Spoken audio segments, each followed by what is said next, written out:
MJD Beats.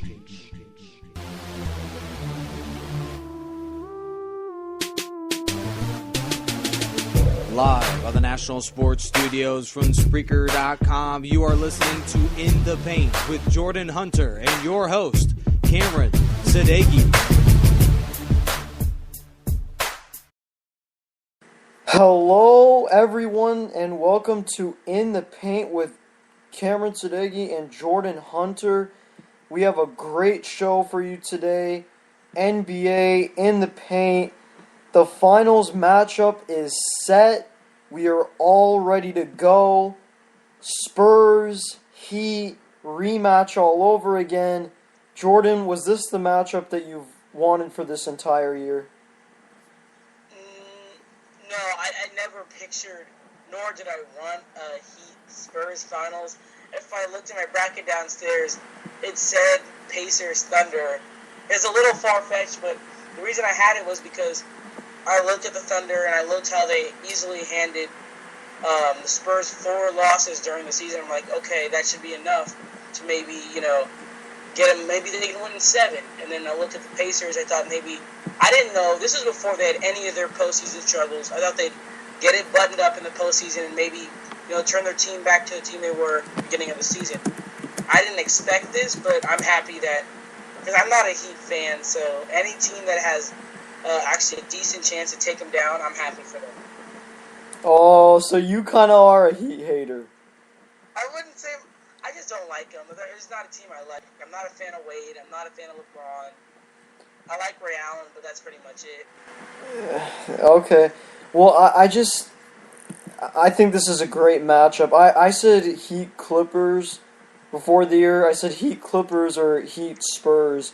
But I thought it was more likely going to be Heat Clippers. But again, I'm really impressed by both teams and the way they play. Very fundamentally sound. I think they're. I think this is going to be a tightly contested series. I know Parker's hobbled, but I still think this is going to 7. You think it goes to 7? Yeah, I definitely think it goes to 7 because. You know what? I feel like Parker will be healthier as the series goes on, and I feel like Wade's knee is going to flare up. Lance, I'm trusting your word. Dwayne Wade's knee will flare up in the middle of the series. Yeah, he's gonna have a tough time chasing around because Danny Green's he moves around a lot. He runs around the 3-point line because they'll probably have Wade on him and then LeBron on Kawhi Leonard. Well. I think that's the one advantage of the Heat, as we're going to get to, is the Heat, they can go with any lineup. They can go with the big lineup of Haslam and Bosh. They can go with Rashard Lewis and Bosh. Or they can even go with LeBron at the 4 and Battier at the 3 and make the Spurs big men, move around the perimeter a lot. So Spoelstra, he has a lot of different ways he can attack this Spurs team, whether it's, counteract their bigs with his own bigs of Haslam and Bosh, or try to spread them out with a Rashard Lewis, or because if he puts Batty in the starting lineup, that's going to force either Tim Duncan or Thiago Splitter to guard LeBron, or no, actually he could have Duncan guard Battier.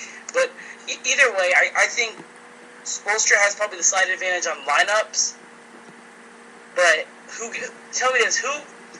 As a unit, who puts out more, effort and intensity than the Spurs? That's true. No, I like the Spurs. Don't. Are you gonna try to say I'm a Spurs hater now? That's what I'm trying to say. No. These are the two teams I really like. I really appreciate the way they play. I just feel like it's kind of the Heat are kind of similar to OKC in a way because they have two mega superstars, but the difference is Wade and James create for their teammates, but Durant and Westbrook struggle with that, and I think that's the biggest difference. So, again, that's the one thing. If both LeBron and Wade struggle to create for their teammates, I would say easy Spurs in 6. But no way. I just LeBron's on a different level. Again, I think everything is going to balance itself out in a way where it will go to 7, and I see this a very similar results like last year, very close games at the end. Well, especially in the middle of the series, not really, but near toward the end of the series. And I see these two teams competing at a high level with the Heat barely winning. I mean, I agree with you with again, San Antonio, they have so many options. They can go Kawhi on LeBron. They can go Diaw on LeBron. They have so many choices. Patty Mills has emerged. Danny Green is his old self. Duncan has been playing even better. Ginobili's playing better than he did last year. Parker's just Parker, but the injury may hurt. So everything is on balance for a competitive 7-game series. Yeah, I agree with you. Do you think the scheduling of the format, do you think that plays into anything for the Spurs, how it's 2-2-1-1-1 rather than 2-3-2 as it was last year, with the Spurs getting home court advantage this time? I say no, because both the Heat, this is the amazing thing between the Heat and the Spurs. I know home court advantage matters, but to them, both of these teams can win anywhere. Both of these teams, their game travels. And they've proven they can win in San Antonio. And the same for San Antonio. They have proven they can win in Miami.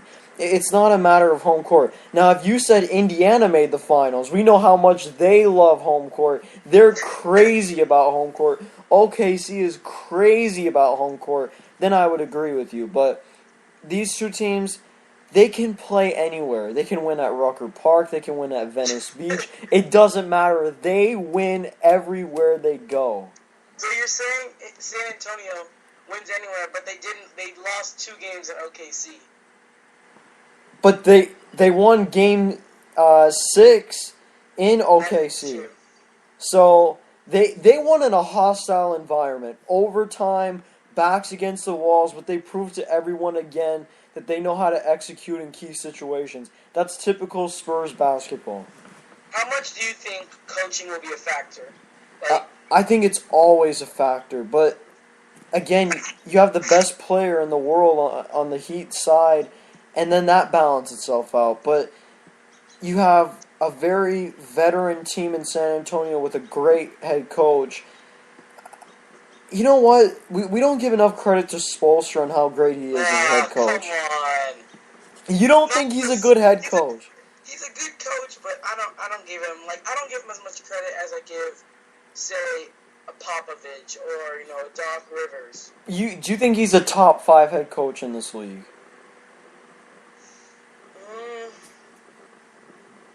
I'm not sure, because you have to throw a Popovich, Rivers, Thibodeau definitely. I'd probably throw in. I might put him in the top 5. Yeah, I think he's a top 5 coach. I agree with you. I think the coaching it always has a factor, and I agree with you there. Do you think that Ginobili can really attack Wade now than he did last year? Because we knew that Ginobili struggled last year. Do you think Wade is going to have a lot of trouble defensively in this series? I don't think, other than, chasing around Kawhi Leonard or Danny Green, I don't think he'll have too much trouble. Ginobili is a blessing and a curse how he handles the ball in the unit. Because he can make a lot of mistakes. At times, he made mistakes, crucial mistakes last year in the finals. So, I don't know if Wade, he's got to worry about that high pick and roll that Ginobili and Duncan always run. Like, I was watching this one play that happened yesterday. Ginobili got a high pick and roll from Duncan. Duncan got the ball in the roll, kicked out, got it back to Duncan, and then in Diaw for the corner. So, other than the ball movement, another thing that the Spurs work, they just work it perfectly. That ball movement around the perimeter, inside and out. So that's one thing I think the Heat are going to have to worry about is the ball movement, and the pick and rolls are just killing too. Yeah, but I also think the ball movement of Miami is good either too. But again, San Antonio is the best at that, and we know Miami likes to gamble in the passing lane. So Mm-hmm. that's the thing. It's so. This is why I like this finals, and a lot of people are annoyed. They're like, "Oh, I hate San Antonio. Oh, I hate Miami." But this is probably this to me. I'll give a pretty good comparison. This series is like Utah versus Chicago in the late Oh, '90s. come on. It's that good. It's that good of a series. I'm talking competitive, bucket for bucket, play after play, superstars on both sides. You can't get better than this. I mean, now all we need is LeBron to get the flu and then all of a sudden put a Jordan-like game. That's all we're missing in this now.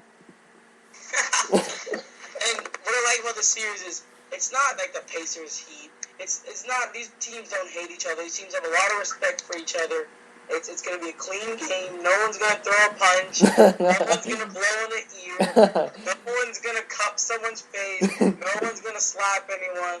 I think it's going to be clean by the players. Now, the refs are another thing. Joey Crawford, we all know his history with Tim Duncan. Yeah. We all know you never know what Adam Silver is going to do. Let's not call. If it comes down to the wire, the Heat are down 3-2. Let's not call this goaltending call. You're a conspiracy theorist, dude. I mean, it's true. So wait a minute. The early 2000 Lakers got away with calls too. That guy was just. I don't think that was in the NBA. The NBA separately, I think they have a little something to do with it. Like, we all know it's for the revenue, so if they can prolong the series, they will drag it on and on just to get more money, just to get more airtime on ABC. Yeah, and just more time for Mark Jackson to say, "Mama, look at that man go." I mean, that's basically what it's going to be for the finals. And, I think both of I'm saying Heat in 7, you're saying... I'll say Spurs in 6. No, I'll say Spurs in 7. Oh, I thought you were going to turn into Skip Bayless and say Spurs in 6 every single day.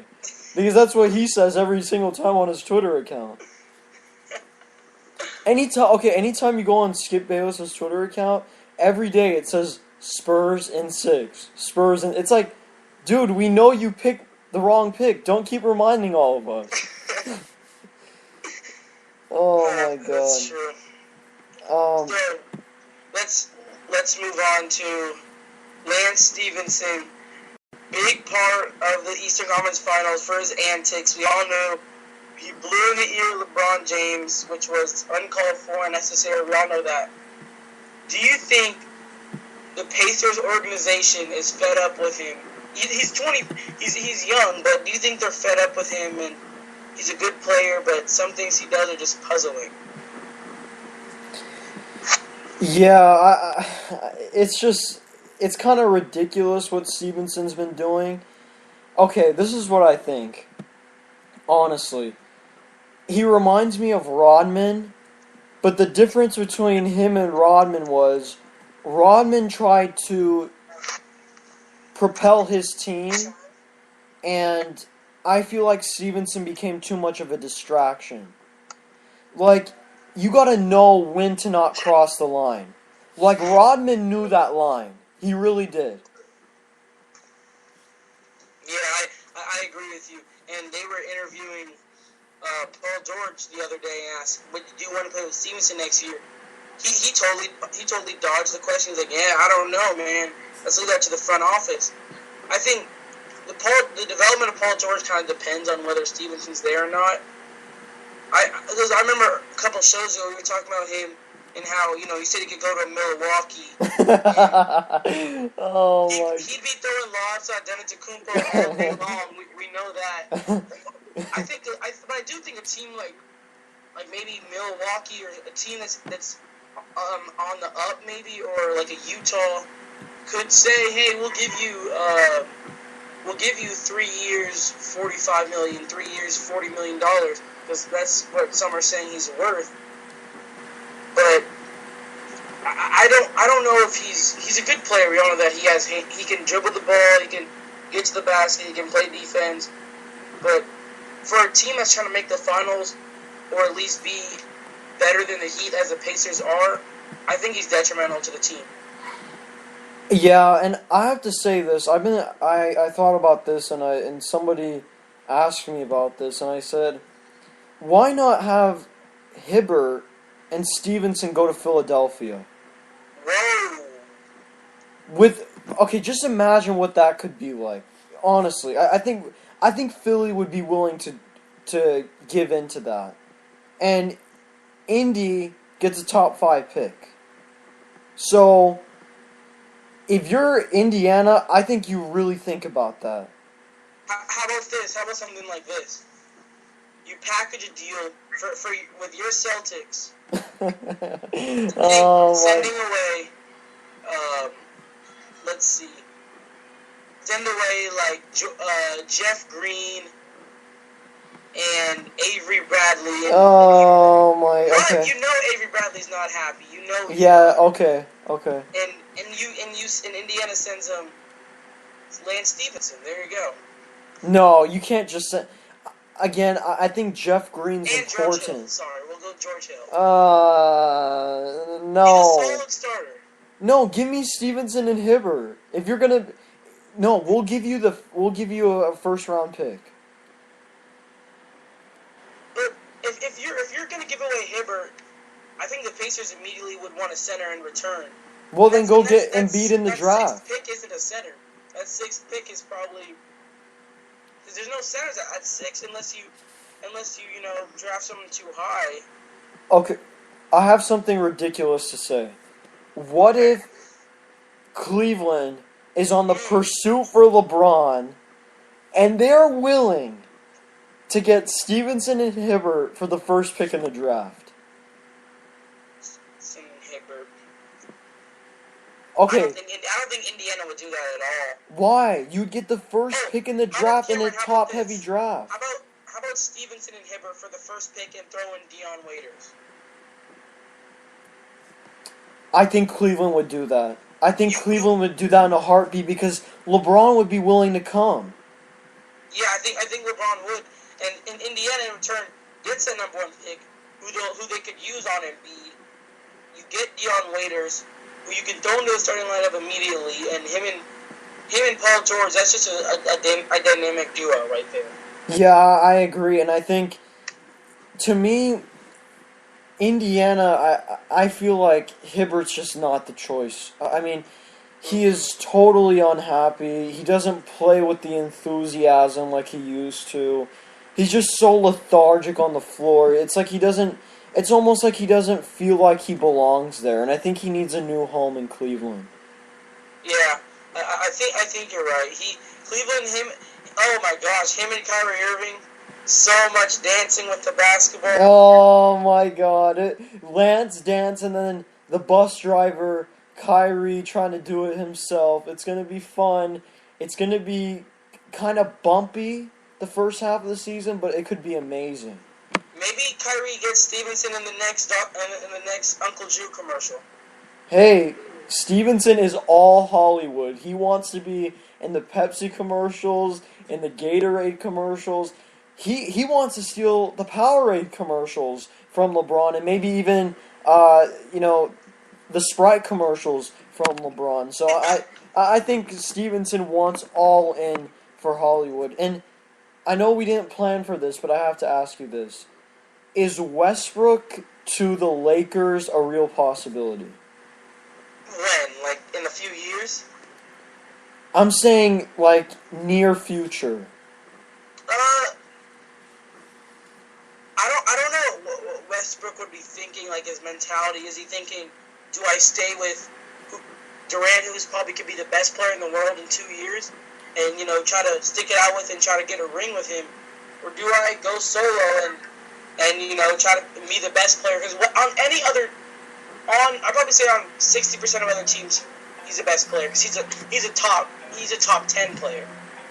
So that's why I say he could be the best player on a lot of other teams. I don't know what he does because Kobe might be gone by then. Maybe Love will be there trying to get some more double-doubles, be the next Shaq of LA. But I don't know if Westbrook. I think he could. I think that's a definite possibility. But will he? I don't know. Ultimately, I think he would stay with Durant in OKC. I feel like Westbrook and Durant is so similar to Kobe and Shaq in a way, because you have two like alpha dog superstars who are struggling to win. They're young, and they used to have a lot of trade rumors about Kobe when they weren't winning, and it just the nostalgia just comes back when you think of Kobe and Shaq. It's just so similar, and I think, you know what? I don't think Westbrook will go to LA. I think he'll break through. I think the Thunder will break through in the next 2 years, honestly. They're missing they have that defensive inside presence in Ibaka. They're just missing a big man who can score on the block, and a dynamic scorer off the bench. Okay, the score off the bench I agree with, but I don't think you need a low post scorer to win in this league. I think you can win, like, you can have the Miami formula and have two pretty much guards and then a bunch of shooters. Like, I just feel like, to me, the Thunder are one of the most talented teams in the league. They're just missing ball movement. That's all. Because they're one of the few teams who have two top 10 players. Like, you look at teams who you could say Thunder, Clippers. You can even try to say that the Trailblazers and Lillard and Aldridge. I wouldn't really agree with that, but you're right. They're a really talented team. They are. They're just not over the hump yet. Because if they would have went to the finals against Miami, I think they would have lost in 5 again, as they did 2 years ago. Yeah. Like, I think it's what the NBA is, what us fans want. And, Durant versus LeBron again. In the NBA, they probably get more revenue, but more competitive finals, I think, is what they have now, Spurs Heat. Yeah, I think it's unfortunate because it's just, to me, I don't think Durant or Westbrook I don't think they're selfish players at all. I just think they're too competitive at times. They try to outdo each other, it seems like, similar to Kobe and Shaq. I don't think they outdo each other. I think it's just, like, you're right, the alpha dogs are clashing. I don't think they're like, oh, well, I can score more than you. I don't think it's that type of way. Do you think it's just they feel so much pressure on themselves that they want to put the championship in their own hands, pretty much? I think it's more they want to put the championship. I don't think it's that they're yeah, I agree they're not selfish, but it's just they're two players that always want the ball. Yeah. That's why I'm saying. That's why I think Westbrook could leave and go to a team where he's the best player. But I don't know. I think he's just thinking get better this summer maybe. But he was probably the best player on OKC in the series. I think he was. You think he was better than Durant? Yeah, he was efficient because he was getting the line so much. Like, you look at his stat line, he'd be getting 13, 14, 15 free throws a night and only shooting the ball like 10, 15 times. You know what? I actually agree with you, but here's what I have to say. The Durant criticism, I think, is this is what I don't understand. People get so mad when a player takes more shots than the other. It all depends on the flow of the game. We have to remember this. Every single night, the best defender is guarding Kevin Durant. And they even double team Kevin Durant. So there are going to be many times where he's single covered, and he can take it off the dribble. So I think we never factor that either. We always just say, oh, Westbrook shoots too much, oh, Westbrook shoots too much. But in that type of offense, when Durant is being double teamed, they load the paint when he isolates. Westbrook is basically has so much freedom to just go, and that's what really happens offensively for the Thunder. do you agree with the saying that Barkley says they lose when Westbrook has more points than Durant or takes more shots? No, I don't agree with that all the time. I think this is what I do think. I think when they both shoot 50 or more shots together, they can't win games. Yeah, I agree. They shouldn't be shooting 50 or more shots. That's too many That's shots. just beyond ridiculous. The reason why I like guys like LeBron, Duncan, Parker is because they can win and they can be efficient with 15 shots. Mm-hmm. And Durant and Westbrook, they just feel like they have to put it up all the time. Yeah. But it's not just, sometimes it's just their teammates not being present in the game. But I don't think they, as leaders, as great players, they need to find ways to incorporate their teammates. It's similar to Kobe and Shaq. I mean, it's just so similar to Kobe and Shaq all over again. When Kobe found Shaq, when Kobe found Ori, when Shaq decided to actually be a part of the offense and listen to Phil Jackson instead of just eating Big Macs and just talking about give it to me on the left block. When he started to buy in, then everything started to turn out well. So, Do you think Scott Brooks you think he's in the hot seat? Or yeah, he is. You think he is? Yeah, because we have to remember this. When Kobe and Shaq were together, they had Dell. Oh my God. Dell. Oh, okay. I'll skip his name. Kurt Rambis. They had so many different coaches in line, and then they got Phil Jackson. They made the big investment for Phil. OKC needs to realize our coach is the most important position, our head coach.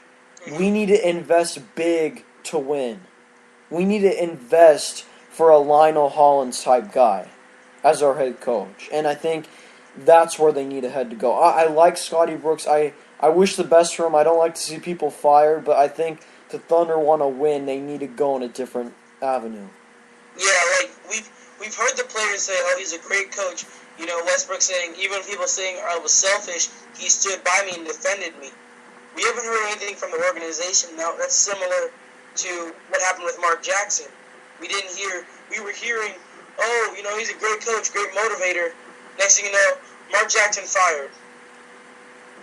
So, when organizations are kind of mum on, not saying anything, they're probably plotting and saying, okay, who's the next coach in line for us? Yeah, I think that's very fair to say. What do you think about a Gilbert Arenas comeback to OKC? I want it to happen. Please, Gilbert, come back to the NBA. We miss you, Gilbert Arenas. I hope he doesn't bring any guns. Oh, you just crossed the line. Oh, God. Oh, my God. Wait, we need to get Javaris Crittenden back, too. Okay, I have to give all the respect in the world for Gil for coming up huge. He got in the gym. He came to LA Fitness. He came to 24 Hour. He's going to the local colleges. Oh, did you see him? No, I didn't see him at LA Fitness, but I saw his Instagram. He's going to the Drew League. He's getting up and down. He's using that weird mask where like the elevation, altitude. He's going on the bike, 27-mile bike rides with that mask. I'm so proud of you, Gilbert. Get back. We miss your 3-point shooting. You're lighting it up in practice. You're lighting it up in the Drew League. Bring it back to the NBA. The Thunder need your 3-point shooting. Maybe, and hey, he should call Baron Davis and see if he's coming back anytime soon. Well, or he just gonna sit in the chair at NBA TV. Baron needs to get in the gym. He needs to put the commitment with Gil and start playing one-on-one games with him. You got to get in the gym, Baron. We can't just have you talking on NBA TV with Sam Mitchell about zone defenses. We need you back in the gym. Oh gosh. So the draft is coming up this month. who do you see as the top 3 picks? I mean, do you see Exum making it or what? I see Embiid, Parker, and Exum, in my opinion. I think Go ahead. I think one of the top 3 teams needs Exum. I really do. I think a lot of people will see him at 5, but I think he's gonna get picked sooner. Because I hear reports that the Philadelphia 76ers could trade Michael Carter Williams. To me, that's just beyond ridiculous. I mean, You know, if you're trading, you're undervaluing him. He was a rookie of the year. On his first game, he almost posted a triple-double. That was the only bright spot for that team, so I don't know why you trade him unless they're really trying to rebuild and, probably they trade Thaddeus Young and I don't know. I don't think you trade Michael Carter Williams. I really don't. Yeah, I actually think Philly could be, I think Michael Carter Williams has a great appeal, like a star appeal to him. And I think he can attract a lot of free agents, honestly. So you have to keep him, just for that sake alone. And his performance is unmatched. A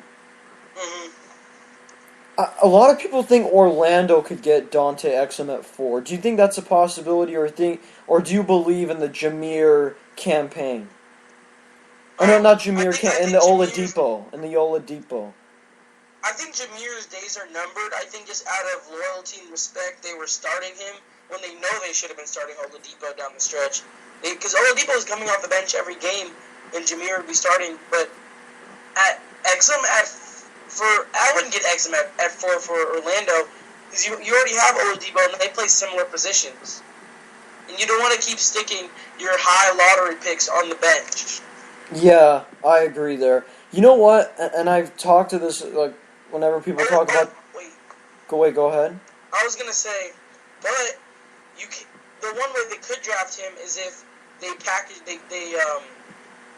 is if Aaron Aflalo leaves, because he's reportedly, free agent, could go to Charlotte, but if Aaron Aflalo leaves, then you could take Exum in that starting shooting guard position. True. What about Tobias Harris? Do you think he could be a tradable piece?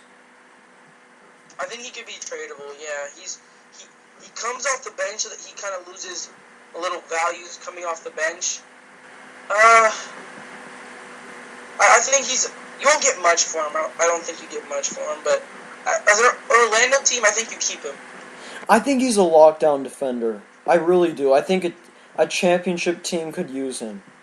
Yeah, because he can play the small forward or the power forward. Yeah, I mean, and when Orlando, we've seen Orlando this year in the regular season, most people may have not. I mean, Tobias shut down Carmelo. Tobias has shut down superstar caliber players on the perimeter. So I think Tobias can hang with anybody defensively. And we need to give him credit for that. And I think he could be a key cog to their success. Now, I agree with you, stockpiling the perimeter players, putting them on the bench is horrible. I see Orlando thinking about, man, that's tough. I don't know who they should really go for. Because Milwaukee, I think they need Exum. You think? I'm actually confused, honestly. Because... But you think 2 is too high for him, for Exum?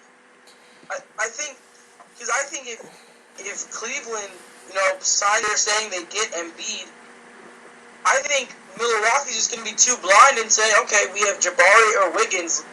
Which one do we go for? No. It comes down to those two. Because to me, I think Giannis is the future in Milwaukee. Yeah, I think they believe that. But what about Jabari at power forward? And move Ersan Ilyasova to the bench. Or trade him. No. To me, I'm concerned for Brandon Knight. I know he had a great year, but... Oh, Brandon Knight's good. No. He had a great year, but this reminds me of a lot of players like a Brandon Knight, like an OJ Mayo, who, they go on a bad team, their stats inflate. I think he got a lot of shots up this year. I think he got a ton of minutes. I personally think Exum is the choice for Milwaukee. He'll put them on the map. I think he has superstar written all over him. I really do. But Brandon Knight and OJ Mayo, Brandon Knight came in the situation having being traded from Detroit, and he goes in, starts, and he's trying to resurrect his career because he was kind of a decent point guard but hasn't gotten over the hump. I think this is a breakout year for him. I really do. And if you want to draft Exum, I think he can play the shooting guard position. He's a tall kid, so I don't think it's out of the question that he can play the shooting guard position easily, and bring the ball up sometimes, and essentially they could have three guys who can play point. Antetokounmpo could bring it up, Knight and Exum. So I don't think it's out of the question that they draft him. But you don't think Parker and Wiggins is too much of an appeal for the Bucks front office? It's appealing, but I don't think it's the right choice to go because you should pick based on your needs, not just getting the best available player, in my opinion. I think you're right. And I agree with you. If you think about it, if you put Knight at the point, you actually make a better point than I did. And it'll be similar to Phoenix, with Bledsoe and Dragic. It'll be kind of similar to that. Yeah, I think you're right. Speaking of Bledsoe, he's a restricted free agent. Do you see anywhere Bledsoe leaves Phoenix? No. Do you think Phoenix? Is there any way Phoenix lets him leave? No. I think Phoenix recognizes what this guy can bring to the table. I'm still shocked they didn't make the playoffs. I think Dragic, and Bledsoe can lead this team to possible championships in the future. Oh. With another superstar. Is this with them getting a Pau Gasol? Yeah, or we heard some Melo to Phoenix rumors a long time ago that I just made up because I'm like a Slam Online. I just come up with rumors all the time. I said JR to Phoenix, JR to Minnesota. I mean, just somebody please come to Phoenix and try to join the Big Three. Take your talents to the desert, not to South Beach, to the desert. Do you think? Because we know Luol Deng, he wasn't happy in Cleveland. That was it was pretty open. Is there a way that Cleveland drafts Wiggins or Parker? Yeah. With the expectations that Luol Deng walks this summer. Wow, that's tough. But then you want to get LeBron, so you have to keep that position filled. You think Cleveland really thinks they can get LeBron? You really think they have? You know what? I think almost every team in the league is trying to chase after LeBron. I don't think there's a way LeBron leaves Miami. I really don't. Even if he opts out, I don't think there's a way. Any team, if they offer him as much money, I think he stays in. Especially if they win a championship, he's staying because he wants to be part of probably what people are calling one of the best dynasties ever. Okay, that's true, but I wouldn't go there yet. It would be their third championship in a row, but realistically, I don't think they can win a fourth championship. With Wade's knees, I don't think they can do it. That's what people are saying. Wade's knees. You don't think Wade can pull out 70 games next season? But what can he give you in the finals? Another time. Another June again. It's so tough to go 4, 5, 6. I think, you know what? I think LeBron may need to do what Jordan did and may need to retire after this year and take a break. Go do space. Go play in the minor leagues for baseball. Hey, go play for Johnny Manziel. He needs you at tight end. Take a break, LeBron. take a break. Maybe Sterling. No, do you heard about when LeBron said if Sterling stays, I might go out, like, take a year off? Yeah. If I'm the NBA and I want LeBron to win 6 championships, maybe I keep Sterling hanging around so LeBron could take a break and then come back and repeat 4, 5, 6. He needs a break, honestly. He's gonna have a break this summer, hopefully. No, unless he has to, LeBron, he has some big decisions to make. He has huge decisions. It's going to be decision part 2. And not on ESPN. Special, I already hate LeBron. It will be on NBA TV this time with Vince Cellini and not on ESPN with, like, Michael Wilbon talking forever. It'll be Vince Cellini, or maybe Ernie or something. But Ernie. what conclusion did you wake up with this morning? But let's move on from that and let's talk about the possibility of Kevin Love. Where can he go? Can he go to Chicago? Can he come to Lakers? Can he come to the Knicks? What about Sacramento? They want him as a rental. As a rental. Come to Sleep Train and burn yourself out for 82 games for us. And let's see if we can get the 8th spot. It would be entertaining. They can pull a 1999 New York Knicks all over again. DeMarcus Cousins is the next Latrell Sprewell. Well, yeah, and we're gonna have another phantom foul again, where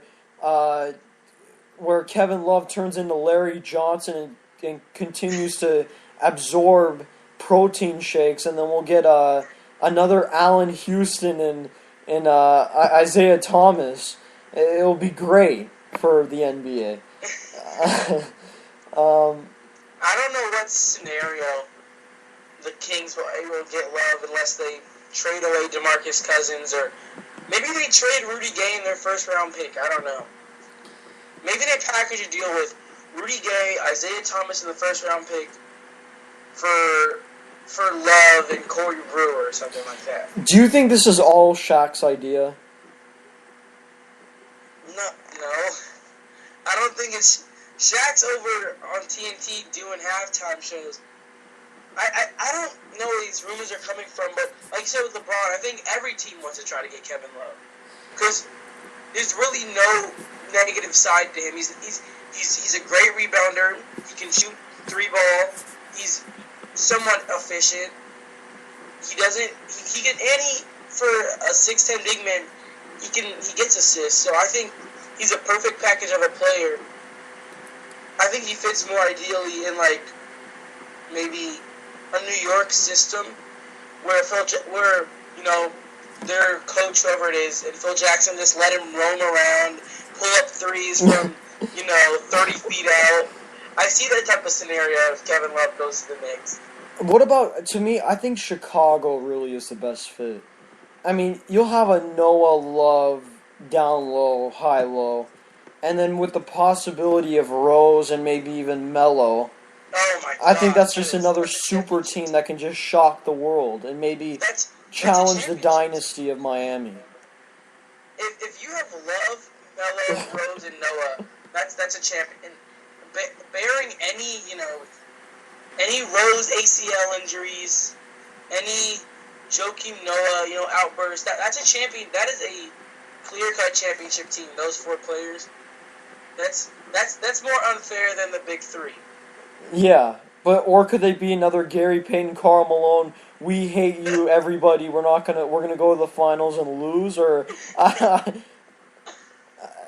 don't know. I mean, it's just weird to see how Kevin Love's leadership is being questioned. Rubio saying, "I don't think he's that good of a leader." You're hearing whispers in Minnesota. I think he and Kyrie Irving are kind of the same. They're in smaller market teams. Yeah. They're the best player on their team, but they're not a leader. So it shows you don't have to be if you're the best player on the team, you're not necessarily the leader of the team. Like look at a team like let's go to the Kings. Yeah. Look at a team like the Kings. DeMarcus Cousins is probably the best player on the team, but Isaiah Thomas is the leader, not just because he's a point guard, but just because he's kind of taken that role as a leader. That's something Love and Kyrie Irving haven't done. They're the best player on their respective team, but they're just kind of there. They're not talking to their team. They're not, hey, come on guys, let's go. They're just there getting buckets. Yeah. They're just using the team as a way to score buckets. Yeah, DMC's just got to fill up 20 and 10 every night. I mean, I agree with you. I think, to me, whatever Sacramento does, if they move Isaiah Thomas, then I'll have serious questions about management. Like, honestly, you give up Isaiah Thomas, you're giving up a gem. Okay? A gem? You go that far? He's a good player, but I think he's a good... If you get a superstar there, I think he's a really good six-man.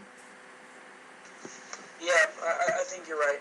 I just want to go back to that leadership thing with Minnesota. I think the leader of the team is probably, Ricky Rubio, because look at their team. Brewer's not really a leader. I don't know if Nikola Pekovic speaks English. Oh. I don't know if he does. Kevin Martin's, always been quiet. I think Rubio's the leader of their team. Yeah. But in the fourth quarter, leaders kind of have to take command of the game, and that's something Rubio's not very good at, because he's had inabilities to score in the fourth quarter. So it's kind of a bad situation for them as their leader being not a scorer, not able to take the game in his hands like most leaders are able to. And I think also leaders too, they're the voice that people look to defensively, and he doesn't give that to you possession by possession, Rubio. So they have some trouble over there. Kind of like it is in Houston, how James Harden doesn't seem like to be a leader. Yeah. Let me just say this, and people are going to go crazy over this, and I hope they don't. Oh, gosh. I'm going to say something that's going to be crazy. James Harden is somewhat overrated, and he is not the best shooting guard in the NBA, and Dwight Howard's the number one option in Houston. Yes. Bradley Beal, in my opinion, has won my respect as number one as shooting guard. Cameron, come on. Okay. For the next 10 years, you look at Bradley Beal and what he can give you. Both sides of the ball. You look at... He's not... You put him over a guy like... You put him over DeMar DeRozan. Oh, that's tough. To me, and I'm a huge DeMar DeRozan fan. I have the utmost respect for DeRozan. I think DeRozan and Beal are tied, honestly, for the 1A, 1B spot at the shooting guard. I'm going to be honest with you. When I look at James Harden, if his shot's not falling, he's not a factor in the game. He doesn't put an imprint on the game besides scoring. I see where you can see that. Because he's not a defender. He's not a passer, really. He passes when necessary. He doesn't go out of his way. That's true. And what makes my blood boil is him going after Howard. He puts all the blame on Howard on the floor, when it's not even the case. Howard is the one carrying the load. Howard carries the ship. Howard will carry them far. He'll get them to championship levels. But Harden needs to understand, I need to go through him, and then I'll get my shot. So, you're saying Howard needs to be the number one option. So do you? He's the best player in my opinion. James Harden as a shooter, or do you still delegate him as a playmaker? I think Harden, to me in the fourth quarter, he needs to almost every possession down. They need to at least look for Howard every possession. No more ISOs. Look for Howard. Space the floor. Have somebody cut, and then once, let's say if Howard misses a few, then we go to the Harden-Howard pick and roll. I'm sick and tired of these ISOs with Harden. Let me go ahead, do it all myself, Drew League Rucker Park material, step back 20-footers that just clank off the front iron. It's ugly, it's horrible, it never wins. Harden, get it into Howard first. Life becomes easier for you. So do you see that Howard, Harden kind of like the Kobe Shaq? Yes, I see that as the ultimate Kobe and Shaq. They almost go after each other's throats every day. True. It's so bad. If you say he's not the number one shooting guard. Are you counting Paul George as a shooting guard or a small forward? I count him as a small forward. Yeah, that's primarily what he plays anyway. So, yeah, okay. What about your favorite guy, ISO Joe Johnson? Okay, I have to give credit to Joe. He stepped up. He stepped up this year. I liked him in the playoffs a lot. This year, I have to say this. He became a much more and a better all-around player. I'm just so stuck with Beal, DeRozan, and ISO Joe. Because ISO Joe turned into a real complete player. DeRozan has a lot more to develop. And Beal, man, I mean, Beal just, he has that appeal, he has that ability. I think he can be the best shooting guard for the next 8 to 10 years. He's just got that ability. Yeah, what you said about Joe, it's interesting because he's late in his career and he's like you said, he's getting better. He's had a complete season. I think for Beal, one thing he had, because he went into the league as a shooter from Florida, he has to keep working on that jump shot.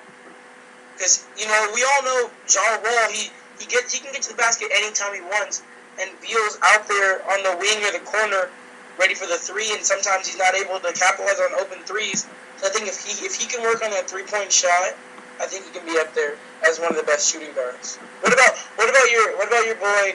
Let me shoot 23 threes. Oh, JR. No, I think he regressed a lot this year. Yeah, he did. He did. And that's interesting because the team wasn't as good and they weren't going to the playoffs. So it's kind of the time to show off your skills and Woodson was just the lame duck coach knowing he was going to get fired. His bags were packed every day. He was saying bye to his kids and his wife saying, I don't know if I'll have a job when I come home.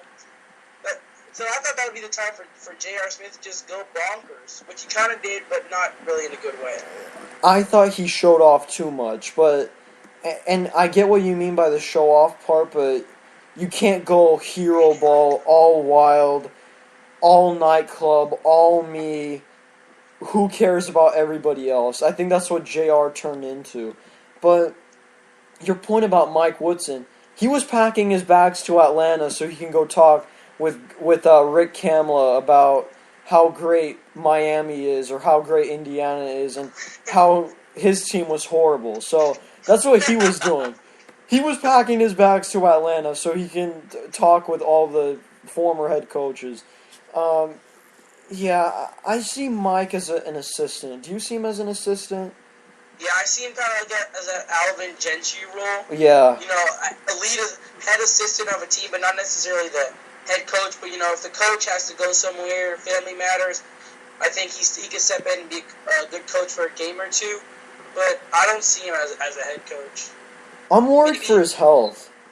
His health? Yeah, because I've noticed, he's just become so tired, and this Knicks job has just drained everything out of him. The media, the wild personalities, the Pablo Prigionis, the Raymond Feltons of the world, the Andrea Bargnanis of the world, Barg, from 3, Tyson Chandler getting mad at refs, Melo wants the ball more, JR needs it more. It's just gotten so bad, and Shumpert's injuries, it's all been a mess, all in New York, and, I think he wants to go to a quiet, peaceful place, maybe a Utah, a Phoenix, somewhere where we can get away from the big market media trouble. since we're talking about New York, what do you think, and then just coaching in general, what is the appeal of guys who have never coached before, whether head coaching or just coaching in general? We've seen it before. We saw Mark Jackson a couple years ago, Steve Kerr. Phil Jackson's looking at inexperienced head coaches like they're women, like they're young women, talking about they're so prestigious. Derek Fisher, who's never coached before in his life, Jason Kidd last year. It's interesting how these GMs and presidents are so drawn by these inexperienced coaches. You know why? I think the players nowadays are different in the sense that they don't like hearing the same old voice. They want a young, fresh, bright voice that speaks the same language. Sometimes these young players, they don't speak the same basketball language. But when you have these new coaches who recognize the experiences that these players are going through, it becomes more relatable and they build better relationships. And that's kind of what I see. I mean, you look at a guy like a Brian Shaw. I mean, now you got, Brian Shaw has had coaching experience, but you look at Kidd, Kerr, they're more young, bright voices that can really connect to the younger player. I mean, when you have old coaches, they simply can't connect. Yeah. So, would it be a good move for the Knicks if Derek Fisher was interested for them to hire him as a coach? I mean, I don't know what his philosophy is, if it's flopping or not, but it's just... I think he'd be a good coach, but I don't think he would be a championship coach. I mean, I don't really know for sure, but I think he should be fighting for the players. I think he should stay with the players' union. Okay, and another question on coaching for Cleveland. Do you think it's essential for them to find a coach before the draft, or are they not in a hurry? Wow, that's tough. Personally, I don't think the rookies care, honestly. They just want to go to a good team, or a team that has a chance of being good. I personally think that the Knicks should get a head coach before the draft. Because... Do the Knicks have any picks? Well, they're thinking about trading 4 picks. So... yeah. And they probably would need a coach. Okay, this may be ridiculous, but what about... Again, we're thinking of so many packages. What about a J.R. Bargnani duo to some top 5 team? Do you think they'd be willing to do it? A J.R. Bargnani. What about a J.R. Tyson Chandler? Yeah, I think Milwaukee would accept that, because I think Milwaukee might be fed up with Larry Sanders. And in Tyson Chandler, you get a older, but defensive anchor. Other than that, I don't think. Who holds do you know who holds the number 5 pick? Yeah, let me see right here. I think it's Utah. Yeah, it is Utah. I don't know a JR for other than Milwaukee. I don't think anyone else. JR and Tyson Chandler. What do you? And I'm looking at this mock draft here. What do you think? What do you think about the Hornets' future in Charlotte? Do you think they're really? Do you think that they need another big time player? Like, do you think they need a J.R. Smith? Do you think they need a Lance Stevenson, or do you think they should continue to build through the draft? I like some of the pieces they have. Kemba is I think Kemba's a really good point guard. Al Jefferson, we don't know. I don't know if he can be the same player he was this year, because he's not the youngest player. Josh McRoberts, they don't know if he's gonna return. He's gonna be a free agent. I hope he does, because he's really a polarizing player. Michael Kidd-Gilchrist, I don't know about him. I don't know about Michael Kidd-Gilchrist. I think he's one of the players. He gives you defense, but he really gives you nothing offensively. You think he becomes a liability? Yeah, that's why I was saying Aaron Aflalo would be perfect for them. He can slide into the shooting guard or small forward position. You know, if they want to bring back Chris Douglas Roberts, who was just draining threes left and right from the corner, if they want to bring him back, I think Charlotte can contend for a playoff spot. I think they can. Yeah, I think so too, but I think I still think again Charlotte has the 10th pick, so we have to. Maybe Doug McDermott. I don't know if he could come off the bench. Well, I mean, sorry, my bad. They have the 9th. I'm looking at this mock draft here, and they got McDermott at 8 with Sacramento.